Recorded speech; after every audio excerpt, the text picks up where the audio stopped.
Now I invite our next speaker, Cumhur Kilincer from Turkey, professor, also very, very famous, very well known. And he will give us a hint on discectomy or anterior foraminotomy for cervical disc herniation. Looking forward to your lecture. Thank you. Is my screen coming? Yes. Yes, perfect. Hello, everyone. I would like to pass my experience and opinion about the anterior foraminotomy and its relationship with anterior discectomy. How we choose and how we decide about that technique. I would like to start with a case. This is a 39 years old male with right arm pain for 3 weeks. He is neurologically intact. How do you manage that case? Look at the MRIs and think about it. I will show the case solution at the end, but I just want to provoke some idea thinking about how to approach that kind of cases. This is second case. This is a much older female, 60 years old. She has left arm pain for 6 months. And neurologically, she has C6 root involvement, no myelopathy sign, and she has a osteophyte at the left side, symptomatic side, at the C5-6 level, as you can see. So how do you treat it, and what is the difference of that cases? This is my algorithm about how to approach disc herniations. Of course, every case needs a different approach, and we need a lot of weapon in our armamentarium. So we need to select the techniques case by case. I will discuss that slide later. We see the problem of osteophytes in mainly 3 locations: discovertebral location, uncovertebral location, and facet locations. Amongst them, uncovertebral and facet osteophytes cause radiculopathy.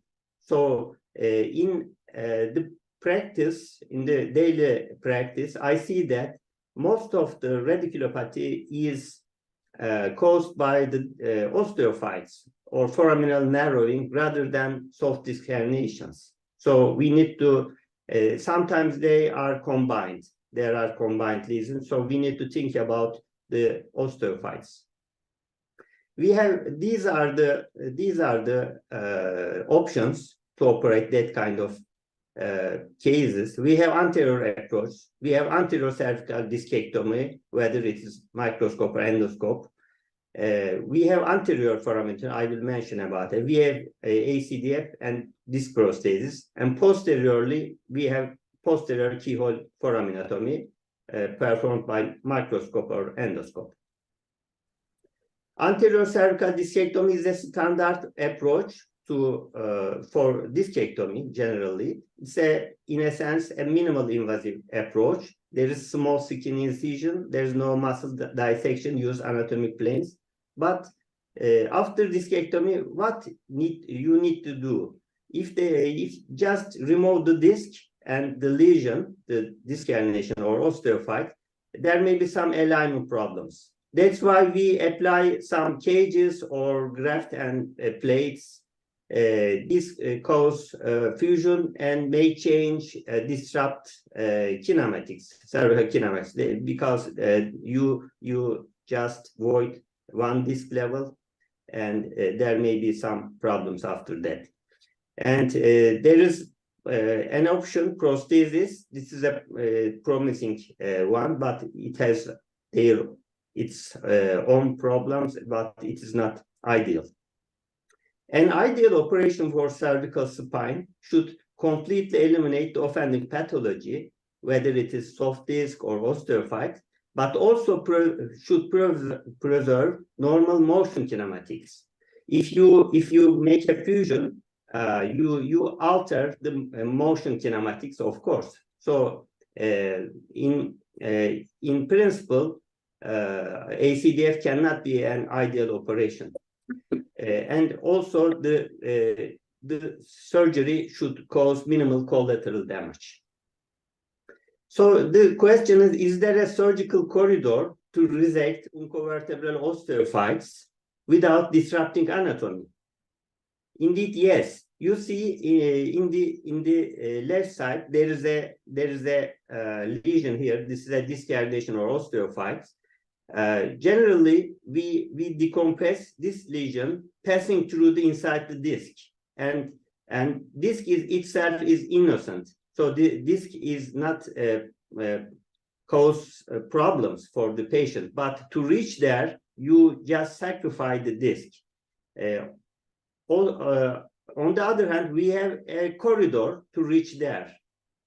This is inside the vertebral body. So this is, in essence, the anterior microforaminotomy.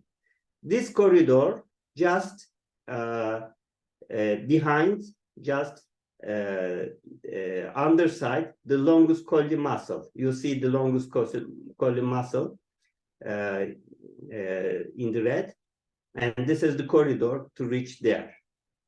So if you can use that corridor, you don't need to resect disc interspace.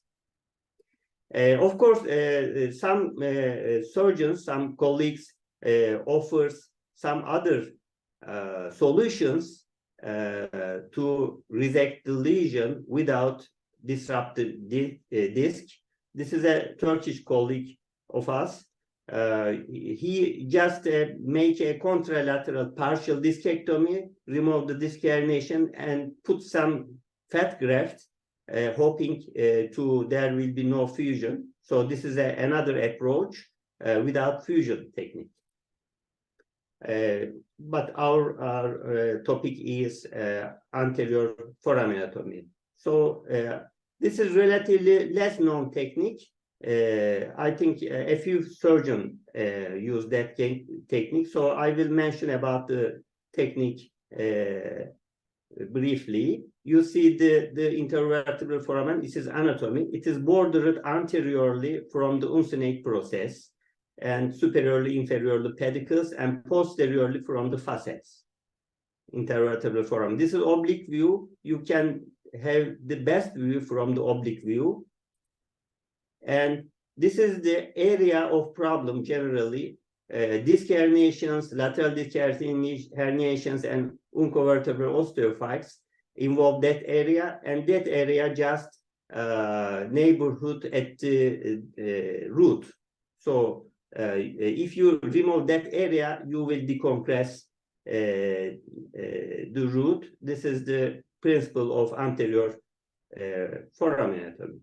So that technique consists of anterior approach to the lateral 1/3 of the vertebral unit, and there will be direct nerve root decompression by excision of the uncovertebral osteophytes or protruded disc material via a foraminotomy at the location of uncinate process, and spatial care is employed not to disrupt disc. There are some synonym names: anterior foraminotomy, anterior cervical foraminotomy, uncinectomy, uncoforaminotomy, or transorcal cervical approach, all used for the same technique. This is history of what is techniques, lateral techniques to the uncinate area. In the sense of we understand the technique today, Dr. Cho, Haidong Cho, and a Korean surgeon practicing in United States coined that technique and described the technique in the sense of we use today. And we acquired and learned that technique directly from him. This is Dr. Cho. Best indication for anterior microforaminotomy is uncovertebral osteophytes. You can remove lateral foraminal disc herniations with that technique also. I will show an example, but the posterior foraminotomy is a much preferable technique for that kind of indication. So although you can remove the disc, uncovertebral osteophytes is the best indication for that technique. This is visual to describe the technique. This is the regular anterior exposition. This is drilling area, and after drilling the area, you remove the osteophyte or disc herniation from that hole. There are 5 steps of the surgical technique, and routine anterior cervical opening, opening the 3 fascia to reach the area. You expose the uncovertebral joint, generally by resecting some longus colli muscle at the lateral border of the vertebra here. And you need to choose your drilling area. You can use all of 3 areas to read. This is related with where you put your skin incision, where is the lesion, but you can use all of them to start drilling area. And this is an area. If your skin incision is above, you need to drill superior vertebra, or here, or here. All of them are okay. And after drilling, you need to resect the posterior cortex, then osteophyte, and you need to see the root directly. Tips and tricks, of course, there should be precise neurological localization, which road is involved. Preoperative planning with MRI and CT to see the exact site of compression, anatomy of the anterior bony supports and course of the vertebral artery. And selection of the entrance point depends on level and skin incision angle of view. We use 3 millimeters diamond burr generally. And at the end of the surgery, you need to see the root directly. Postoperative, no collar use is necessary. Of course, there's approach-specific complications. There is treat to directly visualize structures like vertebral artery and sympathetic chain. But these complications reported very rare. And insufficient decompression, especially at the learning curve, is very possible. We see that in our cases also. And this is the solutions of the case I show you at the beginning of my presentation. This is 39 years old male with right arm pain. There is soft disc herniation. The treatment we choose is just injections. Indeed, I generally don't operate soft disc herniations, and the resolution rate is very high. So I just control the pain and wait if there is no gross neurological deficit, of course. And this is the visual of the view of the cervical transforaminal injection. It is not a difficult technique, and it yields very good results in soft disc herniations. This is second case of I show you. This is C6 root involvement. There is neurology in that patient, and we operate that lady with anterior foraminotomy from that view. And you see the area of bone resection and removal of the offending lesion. And this is that shows the extent of bony removal after that surgery. This is 3D. And this is another case, a soft disc herniation.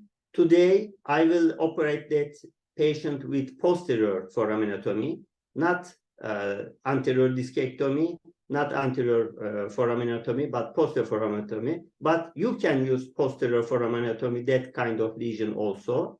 And you see the bony hole, bony corridor to reach there. And from that corridor, without disrupting the disc, you can remove the disc herniation also. But this surgery is a very meticulous, long, and stressful surgery. So I will prefer to posterior foraminotomy rather than anterior, that kind of indication today. In conclusion, I can say that an ideal operation for cervical spine should completely eliminate the offending pathology, whether it is soft disc or osteophyte. It should preserve the normal motion kinematics, and it should cause minimal collateral damage. An anterior cervical foraminotomy indeed causes minimal collateral damage and eliminates the offending anterior pathology directly without disrupting normal motion kinematics. And this is my algorithm for cervical radiculopathy, whether it is caused by a disc herniation or osteophytes. For lateral soft disc herniations, my first line of treatment is injection of always, and then if patient does not get better, I will apply posterior foraminotomy. For foraminostenosis, I will again try injection, and if patient does not get better, I will again perform a posterior foraminotomy. For lateral disc herniation and uncinate osteoporosis, I will again try injection, then posterior foraminotomy. Although the lesion is anterior, posterior foraminotomy is sufficient in 99% of the cases. And in some very selected cases, anterior foraminotomy could be tried. For large disc herniation with canal stenosis, indeed, these are not cause radiculopathy generally. And with kyphotic posture patients, I will apply ACDF of disc prosthesis. This is my algorithm for the cervical lesions generally. So thank you for your attention. Thank you, Dr. Kilincer, for your very comprehensive and didactic presentation. And, you know, just for the young people in the audience, this is a quite technical surgery. It's easy to get lost. I'm also used to do that, but I prefer since the beginning to control the vertebral artery, because the ulcovertebral joint is very, very close to the vertebral artery. At C5-6 level, for example, is 2.6 millimeter, the lateral margin of the joint to the medial edge of the vertebral artery. So there is a question here from Oz Danner. What are the complication rates, this approach for vertebral artery, sympathetic chain, and I would add also the Horner syndrome. In the literature, the results looks very good. I think the complications are underreported because many surgeons can try to that technique, may start to apply that technique. If there is some complications, they just quit and don't report that. But if you look at the large series, I mean 20 cases, 30 cases, 50 cases in the literature, vertebral artery, which is most dangerous structure at the area, injury is much less, very rare, very, very rare, similar to the other anterior techniques, not more than. Right. And the one has to pay attention to preoperative scan, because you can have 80% of patients with medial loops of vertebral artery, or the vertebral artery can be anterior to the foramen. So, you know, I advise all the participants here, if they want to do this technique, to be very careful and pay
from anterior